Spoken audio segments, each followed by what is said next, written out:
right, good evening.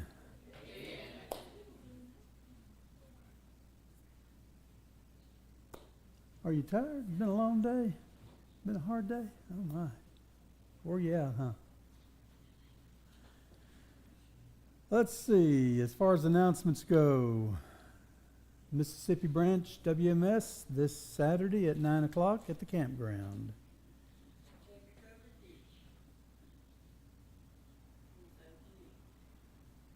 Besides there.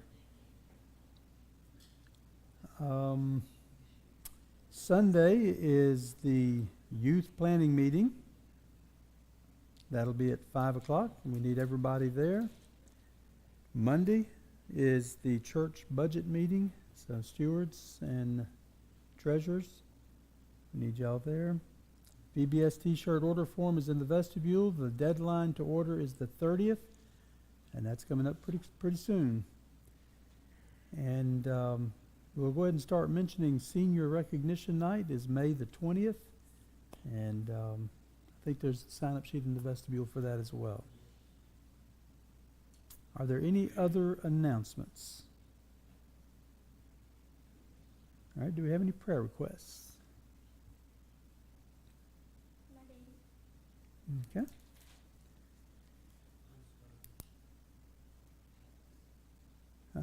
We were asked to put Dorisa Trim on the prayer list.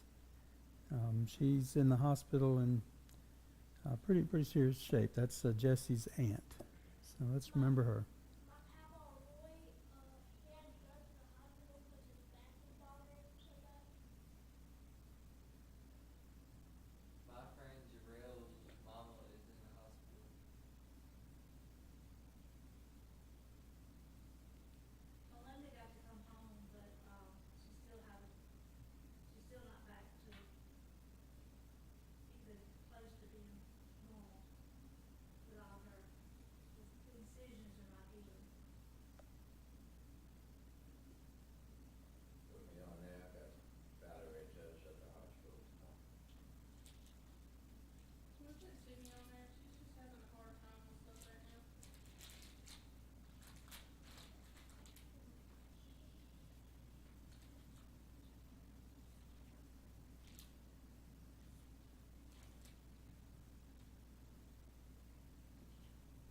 Any others? Let's go to the Lord in prayer then. Miss Eleanor, would you lead us in prayer, please?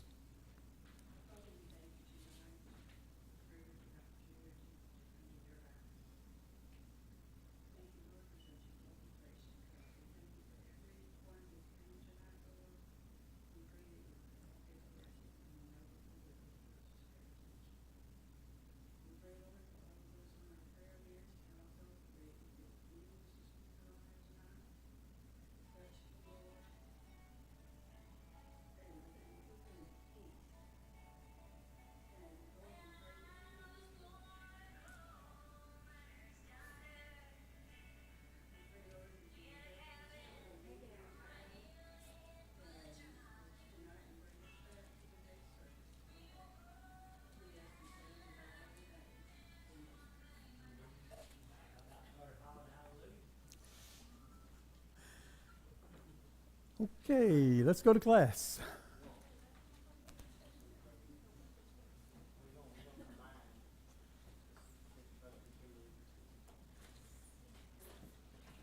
And Benjamin had to work, so.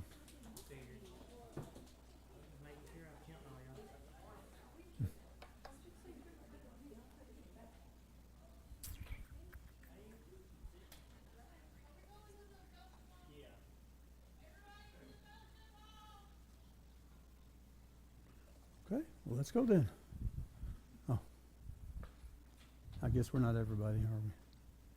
That was better than my brother's ringtone. He's got music from Psycho. Mm. That's his ringtone. Fitting, huh? All right. Our memory verse is, for we do not have, for we do not have a high priest who is unable to sympathize with our weaknesses, but we have one who has been tempted in every way, just as we are, yet was without sin. What is temptation? Where you see something and you think, that looks cute, I'd like to have that.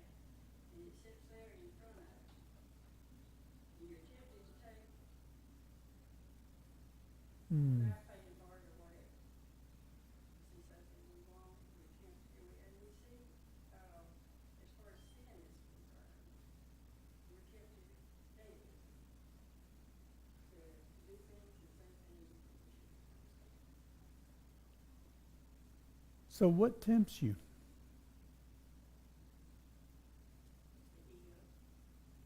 The ego, Ego? Hmm? the desire to have things. I guess nobody else is tempted, huh?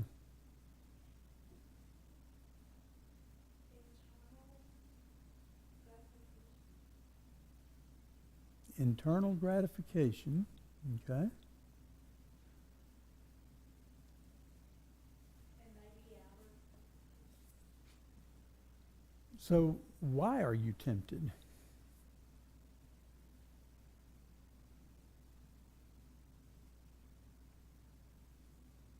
Because we really want stuff. And we really want this stuff. Devil's attempt to draw you away from God. The devil what now? Attempt to draw you away from God. The devil's attempt to draw you away from God. So temptation then is a desire, shall we say, to do something that is contrary to God's law, or to do something that is inappropriate, or do something that perhaps we should not do. So for example, when I'm walking through Ramey's and I walk by that cooler in the front that has the Georgia Blues cheesecakes, the temptation says, you want one of those. And the stomach says, you really do want one of those, but that's a temptation to do something that I shouldn't do. Internal gratification. And so you make a choice. Do I yield or not? They say that you behind me saving and don't push. No, I just lick my lips and walk on. Besides, they're too expensive. Can't afford those. So temptation then. Temptation is a desire, and it begins, well, let me ask that question. Where does temptation begin? In your mind. It begins in your mind. Starts up here. And it's thinking about something. It's thinking about that desire. It's thinking about that trinket that looks inviting and appealing, or whatever it is. Maybe it was a beautiful red apple, whatever the fruit was. We don't know what the fruit was, but all the pictures you'll see, it has that pretty shiny red apple. That's why I don't like red apples. No, I'm just joking. So temptation is something that we as human beings are faced with, we deal with, because of Adam and Eve's sin. And because of temptation, then sin entered into the world. Something had to be done. We've talked a little bit about that, and we'll be getting into that more later, but, excuse me. But our lesson tonight is focusing on the fact that Jesus was tempted, but did not sin. So we've talked about the incarnation. We've talked about the fact that Jesus was born into this world, came into this world as a human being, just like we are. And one of the ways that that was proved was through the temptations. Because if Jesus weren't a human being like we are, then could he have been tempted like we are? No, he couldn't.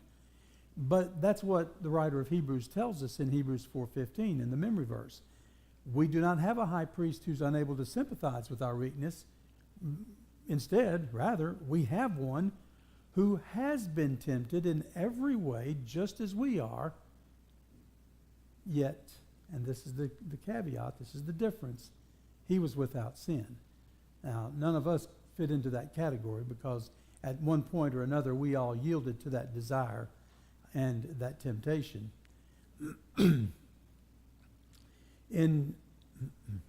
Earlier in Hebrews 2:18, it says, "For since he himself suffered death when he was put to the test, he is able to help those who are being tested now." Goodness.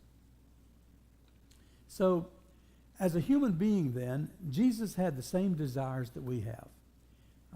We know that he was hungry. If you read in in Luke chapter 4, I think it is, Matthew chapter 3, I believe, Jesus went out into the wilderness, and he got alone, spent time in the wilderness with his Father, spent time praying and talking to his Father. He was in the wilderness for how long? 40 days. How would you like to go 40 days without eating? I don't like to go 4 hours. So you can imagine how hungry he was after 40 days without eating. And so his flesh, his body was like, I need some food. And so when Satan came to him and said, if you're the Son of God, why don't you turn these rocks into bread? Would that have been a temptation?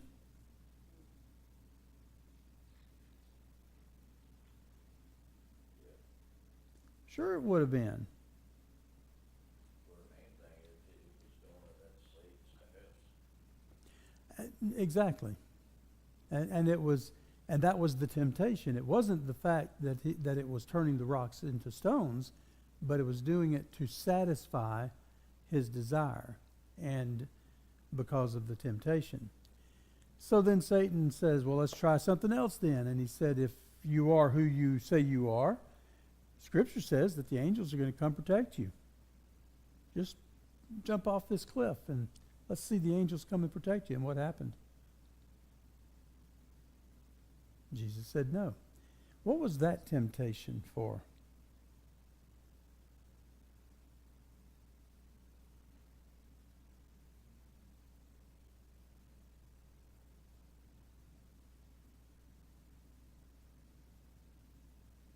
Would it have been? Go ahead. Show that he was not man, that he was God. Because man can't do that. Man can't jump and save himself without a parachute. But what kind of what was the temptation for him? And think of this in terms of we're being tempted too. Now we wouldn't be tempted to do that because we know that couldn't happen. But there are other temptations that would kind of go along with this. I'll give you a hint. You mentioned the word earlier, ego. Would that not be pointed to pride and lifting yourself up and saying, look how important you are? And then the third time he took Jesus to a high point where they could look over Jerusalem, and he offered Jesus the world. Now, one of the important things about temptation is that the temptation is not a temptation unless it's legitimate or valid, something that can actually be done. How is it that Satan could offer Jesus the world at this point? And why was that a temptation? Because Satan's world is different than, Satan's world is deceitful and all that. Evil. Okay, let me kind of rephrase this a little bit then. When they're on the pinnacle and they're looking out over Jerusalem, they're looking out over all of the world that they can see, he's offering him all of this if he will just kind of, if you'll, yeah. My mind just went blank. If you'll bow down, thank you.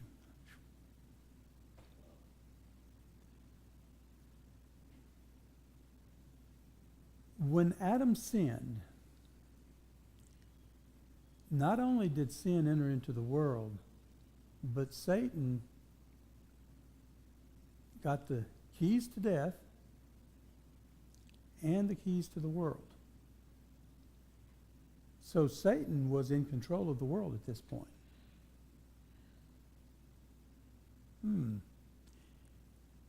The temptation was very real. And the temptation was this: you won't have to go through all that you're going to have to go through, and go through the cross, and go through all of these things. In other words, there's an easy way out. I'll give you the world if you'll do this. We've been tempted that way too, haven't we? We'll get all of this if we just do this one little thing. It seems minor and insignificant, and who's going to know if we do it? And boy, look at the benefits that we'll get from it, right? There was a problem with that, though. What would have happened had Jesus done that? We would never have salvation. But again, Jesus said no. And the devil left him for a time. These temptations that Jesus experienced show his humanity, but they also show his divinity, because they all were a temptation of the flesh, but also a temptation of the divinity, of the fact that he was God, the Son of God. And it was calling both of those into question, is basically what it was doing. And when Jesus responded, and each time Jesus did what? How did Jesus respond to each temptation besides saying no? He quoted Scripture. The Bible, the Scriptures say, man shall not live by bread alone. And so it's important then, when we look at the way that Jesus was tempted, and we think of that in light of our verse, that key verse, that memory verse, he was tempted in every way just as we are. It wasn't just those three temptations, by the way. I know a lot of times when we think about temptation, or the temptation of Jesus, that's we tend to focus on those three temptations and think, well, that was it. That's the only time that he was tempted. Well, he lived for 3.5 years after that. And so, as a human being, he was still tempted after that. In fact, we know in the Garden of Gethsemane he was tempted, was he not? Wasn't there a temptation in the Garden of Gethsemane to just bypass all of this? Father, if it's possible, let this cup pass from me. So the temptations of Jesus then prove his humanity, they prove his divinity, but it also enables him, or enabled him, to understand when we're tempted, and understand why it's difficult for us. And so therefore then, when Jesus comes back and says, hey, by the way, you don't have to sin, I know we look at it and say, well, he didn't sin because he was the Son of God. Well, that's partly true.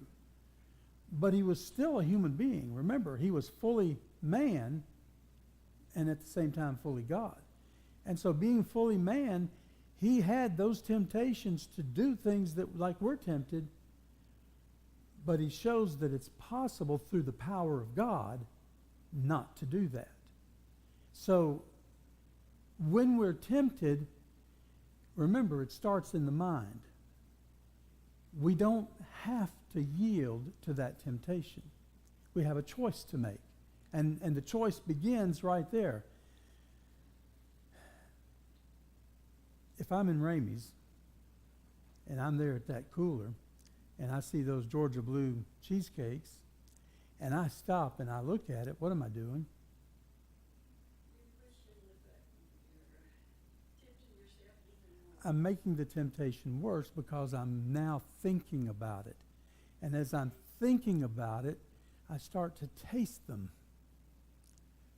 And I start to think about how good they are. I'll have to go to Ramey's when we get out. And the next you think is, well, I'll just give it this time. It's been a while since I've had it.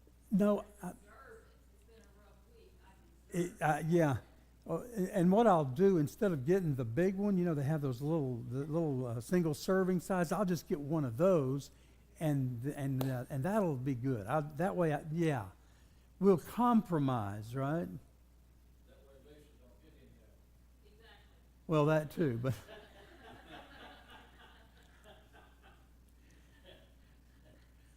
isn't that what we do, though? Isn't that what we do? When we're tempted to do something or something is tempting us, well, isn't that what Eve? Isn't that what Eve did?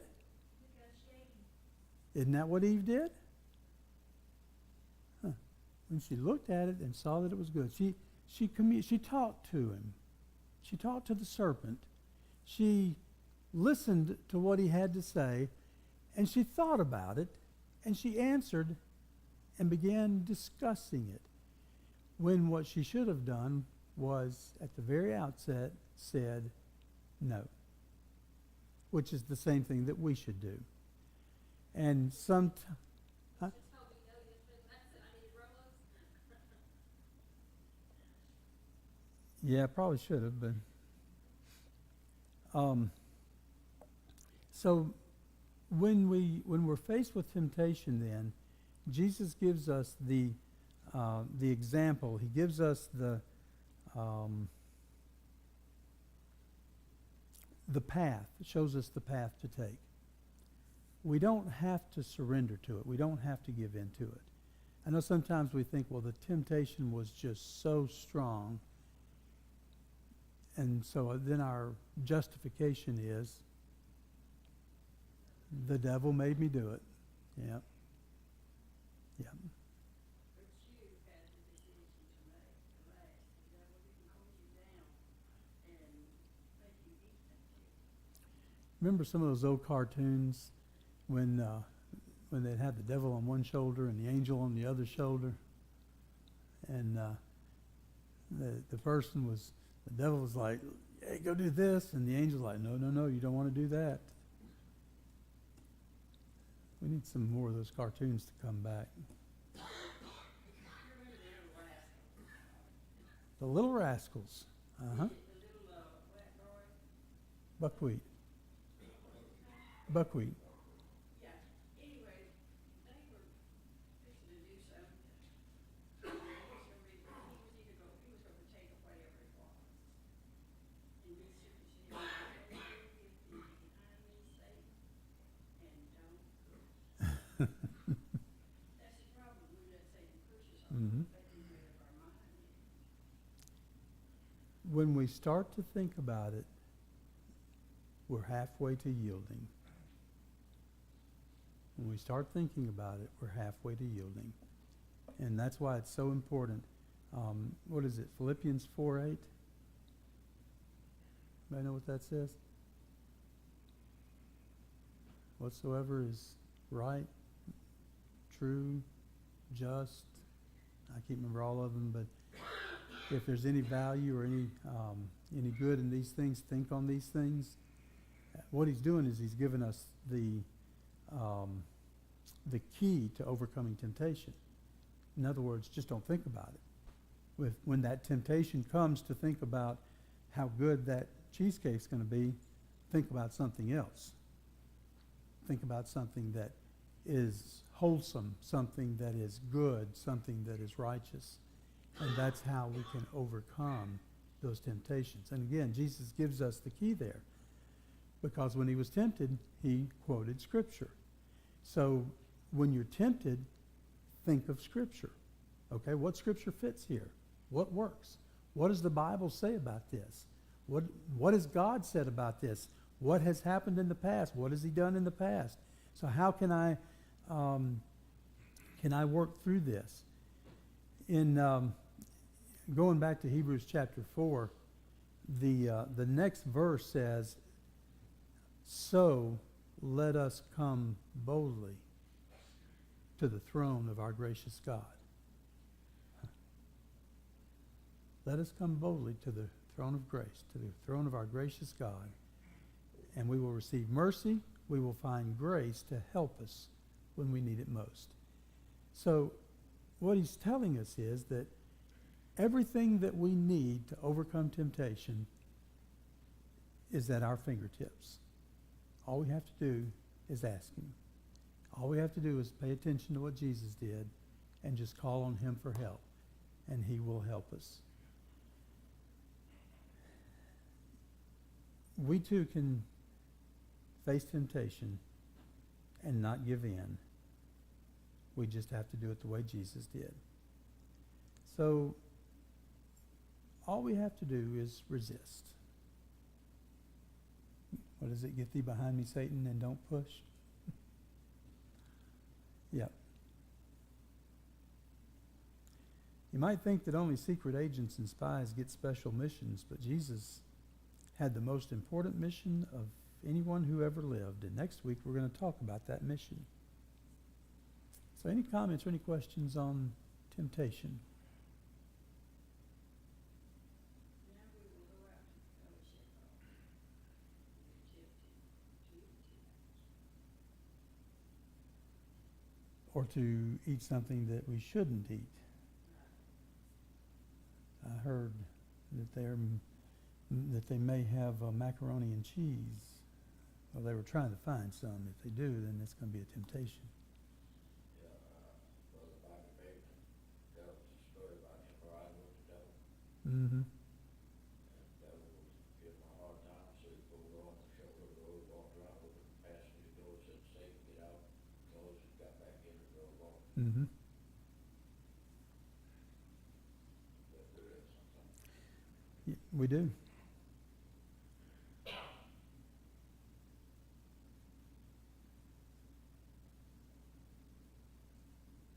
Y'all must be ready to go to the fellowship hall then.